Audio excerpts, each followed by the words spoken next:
Hello boys and girls, welcome to the Library for Arts and Crafts. Today we're going to be making a God's Eye, which is a Mexican craft, and we're doing it in honor of Hispanic Heritage Month, which started this week.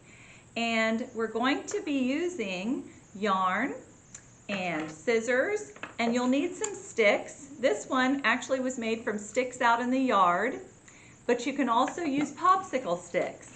And if you have a hard time keeping them together at first, you can have somebody maybe who's older help you to hot glue the two sticks together, or you can use your regular school glue and just let it dry.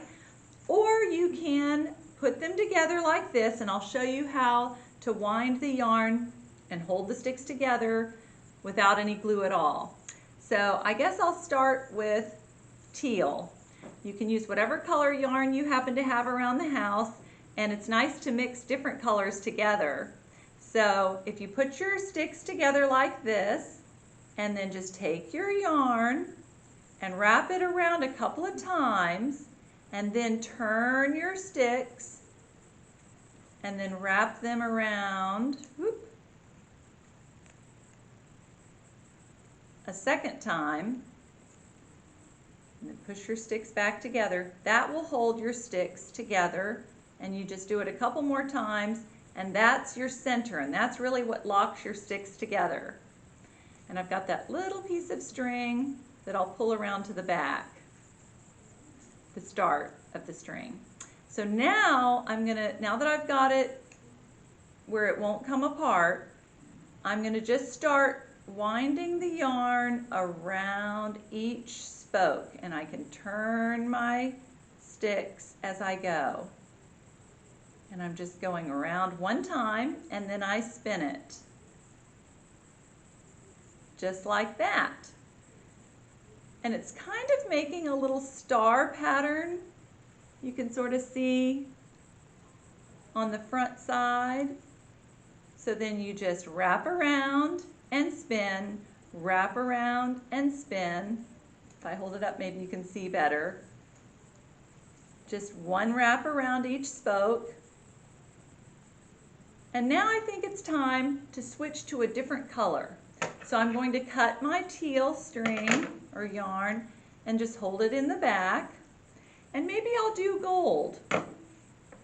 And I'm just going to put my string in the back with the other one. The gold yarn can be right there with the teal, and I'll hold them onto the back.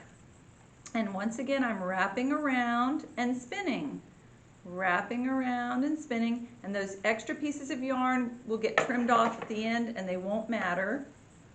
I'm going to go ahead and cut my yarn so it's a little easier to work with. And I'm going round and round, and I might even do a third color.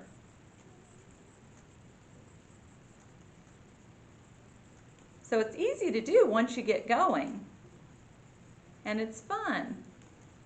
So now I've just about used up my gold yarn. I'm going to have it dangling down in the back, and maybe I'll do blue. Here's my blue yarn. So I'm just going to start where I left off with the gold, and once again start wrapping around and spinning and keeping those loose strings in the back. And you can go online if you have a computer and look at some really elaborate God's eyes that people make. You will be amazed. They're just some beautiful designs that are actually a lot more complex than the one we're doing right now. So once you get pretty far around, it'll be time to tie it off, and we'll make a loop in the back so that you can hang it up, maybe in your window or on your door. You could give it as a gift, use it as an ornament, anything you want to do. Hang it from a tree, just make something really pretty to look at. So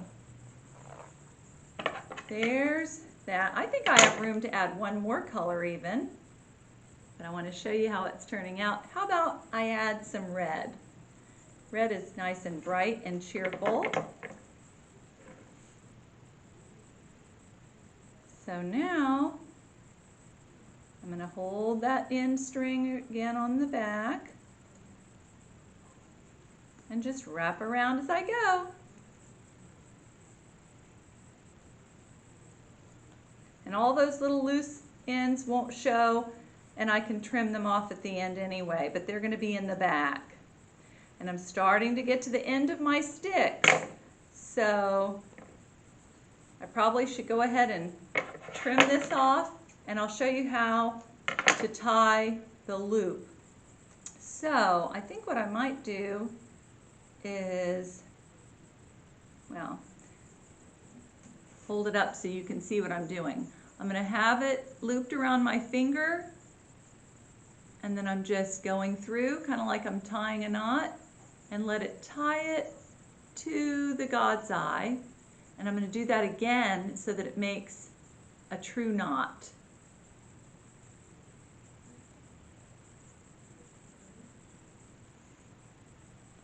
And I'm going to have it where it'll hang from that.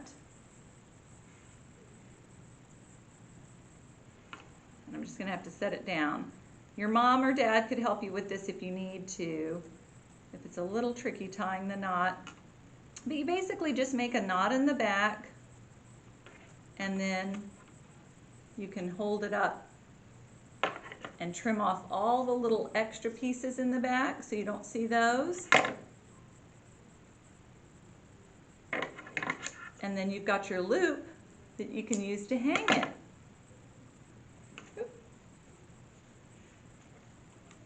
You tie it one more time. So that's the loop for hanging maybe on your doorknob or your windowsill, and you can see I've trimmed off everything in the back, but there's my God's eye design. And here are some other different colored ones. This one's got a little pink and white in it. Anyway, I hope you enjoy making a God's eye. Let me show you some books I've got. This has traditional crafts from Mexico and Central America. So you'll find other crafts that are made in the same area of the world that they make the God's eyes. And that one's by Florence Temco.